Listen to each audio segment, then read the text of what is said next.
Всем привет, я Санек и расскажу анекдот, короче. Две подруги сидят на кухне, базарят, блядь. А у одной, блядь, собака, короче, бульдог, блядь. Этот лежит, храпит пиздец. Это говорит, блядь, читала в газете, короче, если нахуй ленточку привязать, блядь, храп пропадает. Так давай попробуем, блядь. Пошла ленточку, нашла, привязала, хуяк, перестал храпеть, блядь. Такие, заебись, блядь. Это шупиздела. Тут этой ночью муж приходит, блядь, бухой. Упал на кровать, блядь, блядь, храпит же, это такая, тем же проверенным методом, хуяк ленточку привязала, перестал храпеть.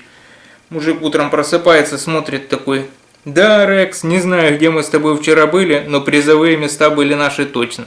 Короче, ставьте пальцы, подписывайтесь.